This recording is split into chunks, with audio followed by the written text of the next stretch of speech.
resolucions han de fer resolucions ràpides a nivell acadèmic, de les avaluacions, de la docència i, sobretot, un tema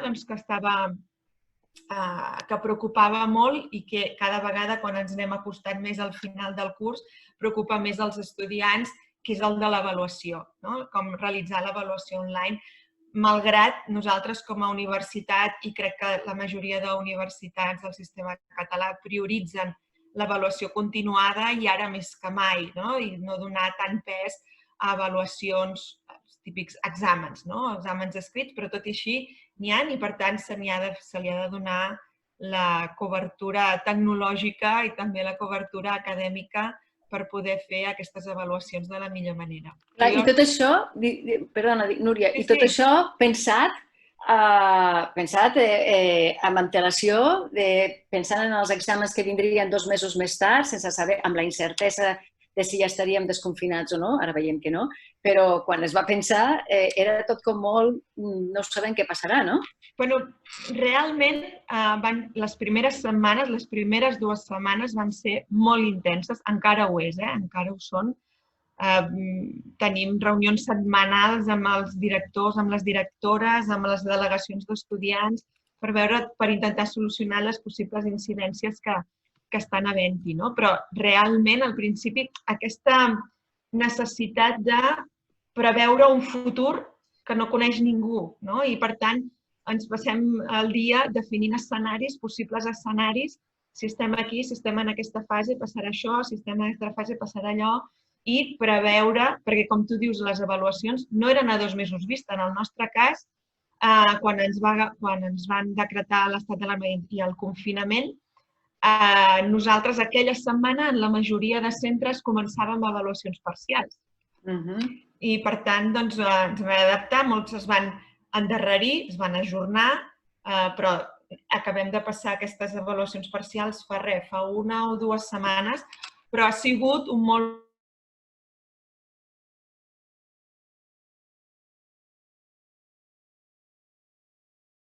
avaluacions finals. Maria José, en el teu cas jo crec que també heu fet com un recompte de la quantitat de gent que es va arribar a connectar a la plataforma online. Ens pots explicar com van anar aquests inicis i quines són les complexitats que heu resolt? Bé, doncs la veritat és que als inicis, jo crec que s'ha descrit molt bé, la característica de l'OPC és representativa de totes les universitats públiques catalanes, diria jo, en general, i també us comparteixo una diapositiva amb la que només perquè us en feu una idea, el Teams, que és una eina de Microsoft, nosaltres abans de la situació del confinament la utilitzaven entre 10 i 20 professors. Just al cap de setmana que vam començar a treballar amb els cursos de formació, 16 cursos de formació que es van fer durant la primera setmana i van participar 2.000 persones. Però a partir del dilluns, que va ser tot confinament, penseu-vos que tenim aquí un promig d'una mitjana de 31.881 accessos setmanals a través del Teams. Portem fins aleshores, aquestes 9 setmanes de confinament, 286.930 accessos. Vol dir que vam veure que la primera setmana el número d'estudiants connectats, diguem-ne, de mitjana diària durant la primera setmana oscil·lava entre 7.000 i 8.000 i que els professors estaven en 700 i 800. És a dir, que hem fet una transformació digital però molt forta i jo crec que ens hem de sentir orgullosos i sobretot també de la col·laboració dels estudiants. Hem detectat, no obstant, alguns problemes. Amb una anàlisi d'enquestes dels estudiants, 1.275 estudiants, vam donar-nos en compte que un 54,6% tenen problemes de connectivitat. És a dir, que la xarxa és intermitent o una mica deficitària, inclús es penja. Això és una cosa que depèn moltes vegades d'on viuen, no depèn ni del seu propi dispositiu, perquè anem afavorit i anem distribuït. Per tant, això crec que ha de ser una cosa que ens hem de tenir en compte que ara les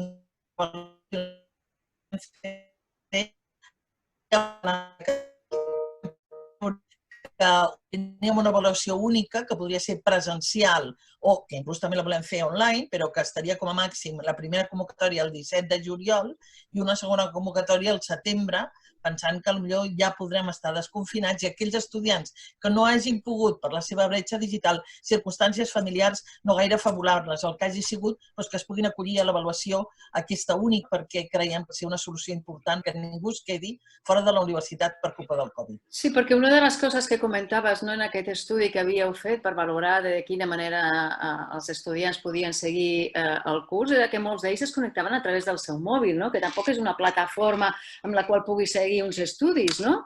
Sí, aquesta va ser també... A veure, el percentatge més elevat, 45% dels estudiants, ho fan a través del portàtil. Les tablets i tot això és minoritari, alrededor d'un 10%.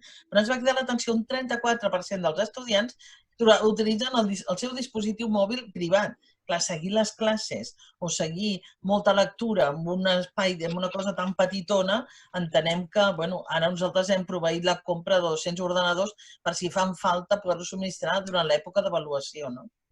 Molt bé, molt bé. Recordo a tothom que ens pugui estar escoltant que poden deixar les seves preguntes per les nostres convidades.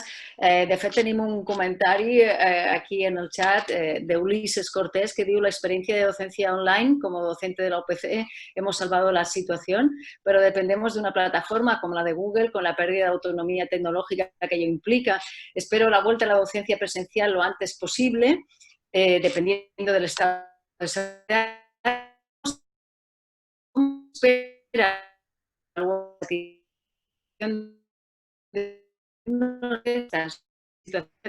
Maria José, endavant. Nosaltres, perdona.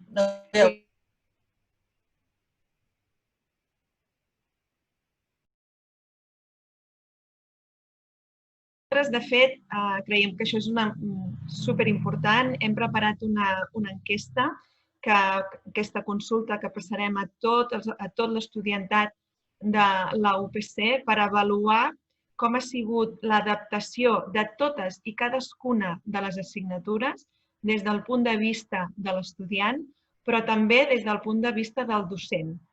A més, en aquesta enquesta també aprofitem per preguntar, com ara parlava la rectora, la Maria José, la rectora de la Rovira i Virgili, amb quines condicions tecnològiques s'han afrontat a aquesta adaptació i quines han sigut, no només tecnològiques, sinó també d'espais. Nosaltres tenim, amb aquestes reunions periòdiques que tenim amb els estudiants, una de les coses que ens fan arribar més és que molts estudiants no tenen les condicions necessàries per poder seguir aquesta docència no presencial de forma adequada. Ja no tant perquè no disposin d'ordinador, de portàtil o de connectivitat, que totes aquestes sol·licituds, aquestes incidències les hem pogut resoldre, sinó per les condicions de l'espai, persones que estan amb la cura o compartint habitació amb els seus germans petits o amb la resta de família i, per tant, no tenen aquest espai de concentració i de silenci necessari per poder seguir una classe o, ja no et dic, per poder fer una avaluació. Volem conèixer quines són aquestes situacions, també per poder posar-hi remei i poder posar alternatives. Estem estudiant la possibilitat de, sobretot de cara a aquestes avaluacions finals, si les condicions sanitàries ens ho permeten i si estem en la fase adequada, poder adaptar espais de la universitat, ja sigui de biblioteques o d'aules d'estudis, per complint totes les normes de seguretat que ens marquin, que ens diguin d'aforament, de distància, el que sigui, poder habilitar aquests espais perquè estudiants puguin anar a fer exàmens que seran virtuals en la majoria dels casos. Maria José? Jo volia comentar-vos que, per exemple, els agents socials, els nostres representants sindicals a la universitat han fet un qüestionari també entre els professors. Aquests mateixos aspectes que ens acaba de descriure la vicerectora de la UPC, ens els trobem, Núria, ens els trobem amb el professorat, que són potser una mare divorciada que té nens petits, que els ha de fer el seguiment a casa, els ha de fer el dinar, ha de seguir els seus estudiants i això en unes situacions realment complicades. Jo entenc que si ens volem fer una avaluació, crec que estarà molt bé. El problema és que no tindrem un control. perquè això nosaltres no ho hem fet perquè hem volgut. Ens hem vist abocats a tenir que fer que la gent no perdés el curs acadèmic. Tots som molt conscients que ho podríem fer molt millor, però amb les circumstàncies excepcionals que hem viscut, crec que estudiants ens han ajudat molt, criticant aquells aspectes de professors que pengen materials i no li donen explicacions. Hem estat fent un seguiment, però clar, no tenim un referent, perquè això ha sigut una improvisació, però una improvisació que si salva el curs acadèmic de molts estudiants, crec que les universitats ens tenim que sentir força orgullosos i els nostres estudiants també. És l'objectiu, no paralitzar la vida i la carrera acadèmica de la gent. Ha sigut aquest l'objectiu de tots. És molt important aquest apunt que fas, no, Maria José? No ha estat per gust aquest canvi, tot i que s'ha vist que la tecnologia ja permetia aquest canvi, no? És a dir, que el que anàvem una mica retardats en les universitats de posar-nos tant online, i les eines existien, com heu mencionat, ja existien els campus virtuals i altres eines tecnològiques, ara ha estat de manera forçada i obligada, i si això continua de manera forçada segurament s'anirà millorant tot.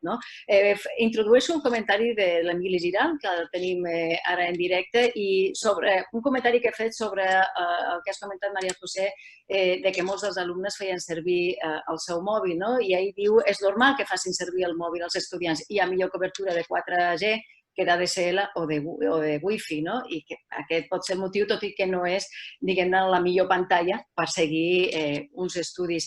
Hi ha una pregunta també de l'Àlex Rubio que ho llença a la vicerectora Núria Garrido, però que en realitat és per les dues, perquè s'assembla molt a la pregunta que jo us anava a fer ara mateix, que ell fa una reflexió inicial sobre aquesta adaptació tan ràpida que s'ha fet. Diu, però actualment no tots els centres utilitzen les mateixes eines. De fet, dins d'un mateix centre s'utilitzen diferents eines per a dur a terme les classes de forma virtual i les activitats d'avaluació. Això crea que els alumnes, ell és un alumne, ens veiem obligats a anar canviant l'eina que utilitzem depenent de l'assignatura que toqui. Penseu que hagués estat possible homogeneïtzar la forma de treballar? Per altra banda, com esteu plantejant la forma de treballar per al curs vinent? Que aquí és on anava jo, I ara què? Perquè salvarem aquest curs, però ja segurament esteu treballant pel vinent, Seran classes presencials? Pregunta l'Àlex, Serà un model mix? Moltes gràcies, Així que, no sé, Núria, Maria José, torneu-vos la paraula per donar resposta. Us faig una mica un balanç. Nosaltres veiem que el curs, en principi, dependrà del que ens dictaminin les autoritats sanitàries. I com s'ha dit bé la Núria, hem de treballar en diversos escenaris. El que sí que hem vist és que han aconseguit que alguns màsters que tenien només modalitat presencial s'activin a modalitat també a distància aquest nou curs acadèmic. I, per tant, si per casualitat les distàncies les tinguéssim que mantenir i no tinguéssim els espais, tenim potser que fer un mixte ben bé, com s'està dient. Però veure la bola de vidre per dir serà A o B, jo crec que en aquest moment no ho podem dir, I per tant, sí que crec que té molt valor el que ha comentat l'estudiant, és aquesta interacció entre estudiants i professors que faran millorar. És a dir, totes les pegues que li haguem trobat ens serviran per si ho tinguéssim que expandir una altra vegada, fer-ho millor. Jo crec que potser la Núria, pots completar-ho? Respecte al que ell comentava aquest estudiant, que hi ha diferents professors que utilitzen diferents eines, sobretot per al tema de les classes síncrones.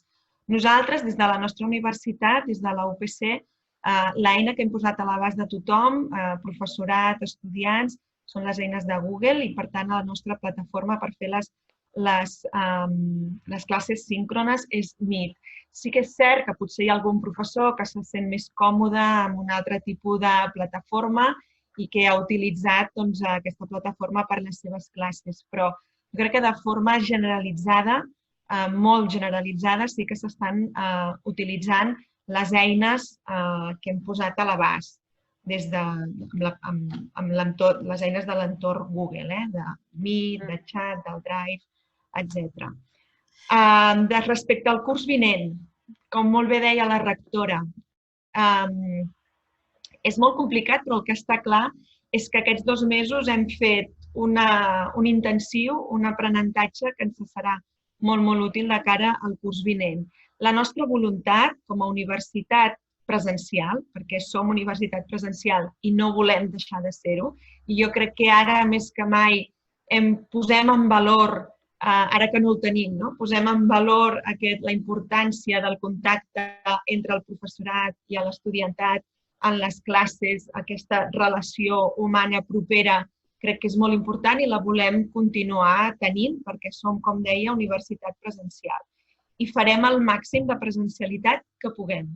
Això vol dir que serà un curs normal com al principi del 19-20? Doncs segurament no, ens haurem d'adaptar a les condicions que ens marquin. No podrem tenir les aules amb la mateixa capacitat que teníem ara, amb el mateix aforament que teníem ara. Per tant, els haurem d'esponjar i tenim els espais que tenim. Per tant, tot fa preveure que hi haurà un cert grau de no presencialitat.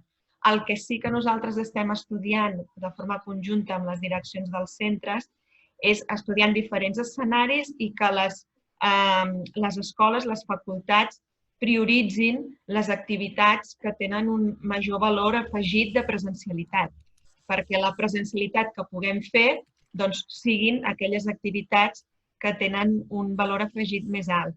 I sobretot també cuidant molt els estudiants de nou accés, perquè tots sabem que l'entrada a la universitat de per si ja és un canvi molt important en les seves vides, els volem cuidar al màxim possible i, per tant, prioritzar també aquelles activitats dels estudiants de nou accés. De totes maneres, com deia abans, la comunicació ara és importantíssima, és crucial, i anirem informant a mesura que anem definint com seran aquests plans de reincorporació a la universitat i a la normalitat o a la nova normalitat, o digueu-li com vulgueu, seran els primers en tenir aquesta informació de forma concisa i clara.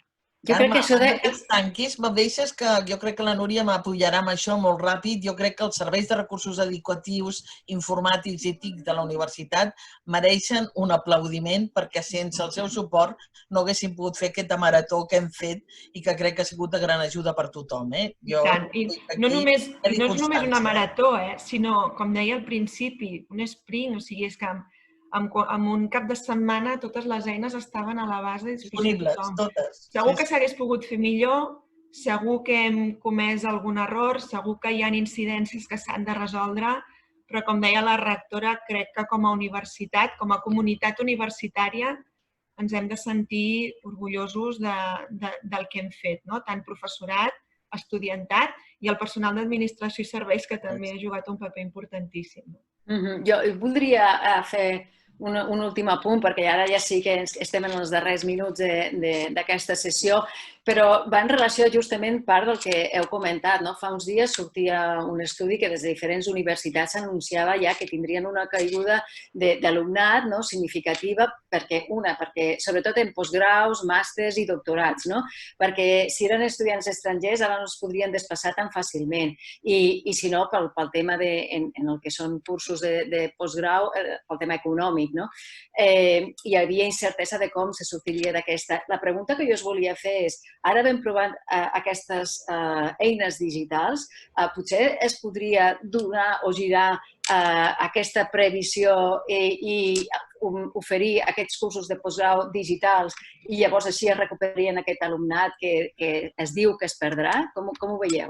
Jo crec que totalment. De fet, ja hem notat que aquesta preinscripció, que és l'única que tenim activada dels màsters, els que són no presencials, ja han augmentat en relació a l'any passat. I ens sentim molt orgullosos. Les jornades de portes obertes no presencials van tenir més estudiants que les edicions presencials.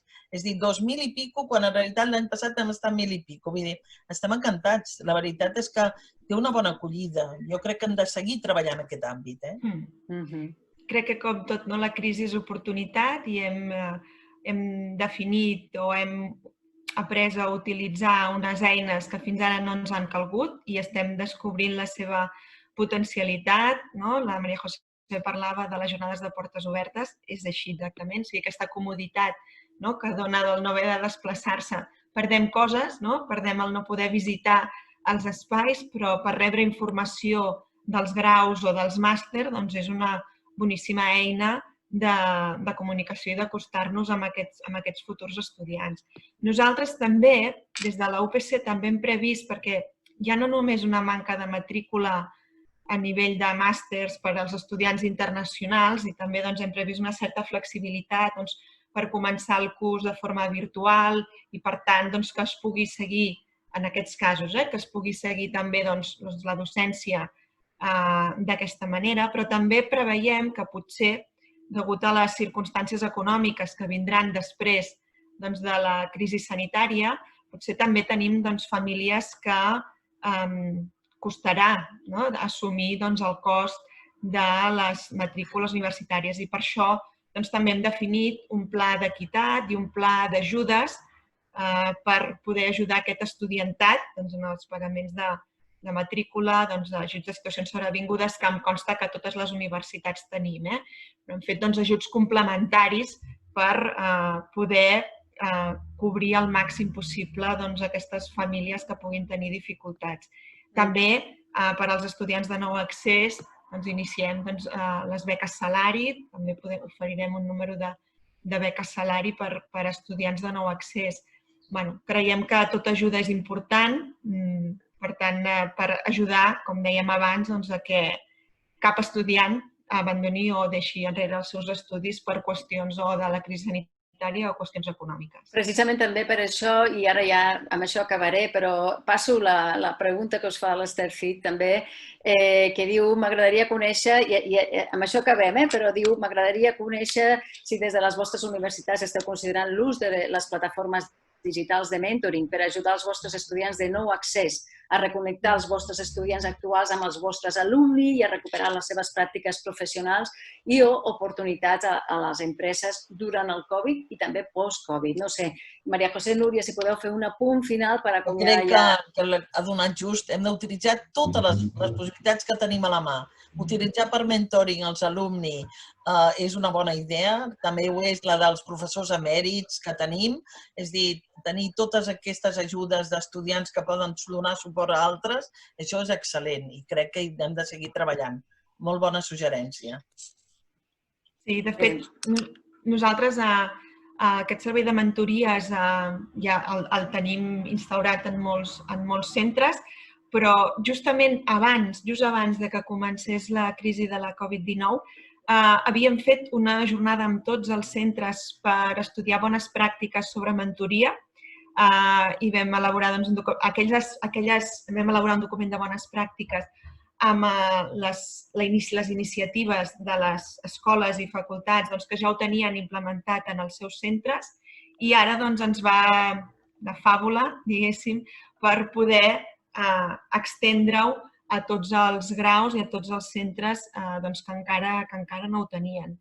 Volem fer un reforç amb els estudiants de primer. És molt important, aquests estudiants de primer que se sentin segurs, que estaran ben cuidats i que mirem per ells i per la seva adaptació a la universitat amb l'ajuda de tothom. I no només els estudiants de primer. Vull fer especial èmfasi amb ells, però amb la resta d'estudiants. Hi ha estudiants d'últims cursos, estudiants de màster, els alumni que poden compartir la seva experiència. No només a través de mentories tipus coaching, sinó també mentories acadèmiques, de reforç amb aquelles assignatures que les puguin necessitar.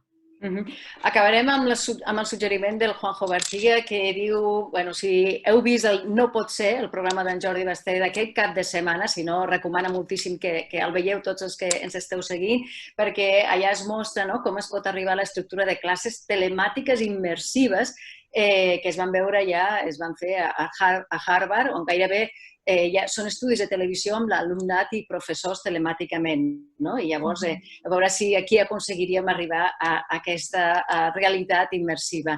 Bé, he de tancar aquesta sessió. Moltíssimes gràcies, Maria José Figueras, moltíssimes gràcies, Núria Garrido, per les vostres explicacions. Hem après molt de vosaltres dues.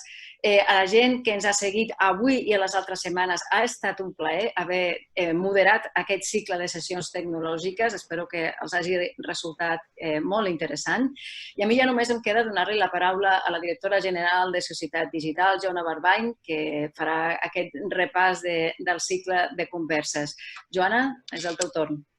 Bé, doncs moltes gràcies, Carme, i ja bon migdia a tothom. Avui anem una miqueta tard, però ja heu vist que la tecnologia fa aquestes coses sempre, Molt contenta d'aquests 4 dilluns que hem estat discutint sobre diferents temes amb una sèrie de debats que hem impulsat des de la Direcció General.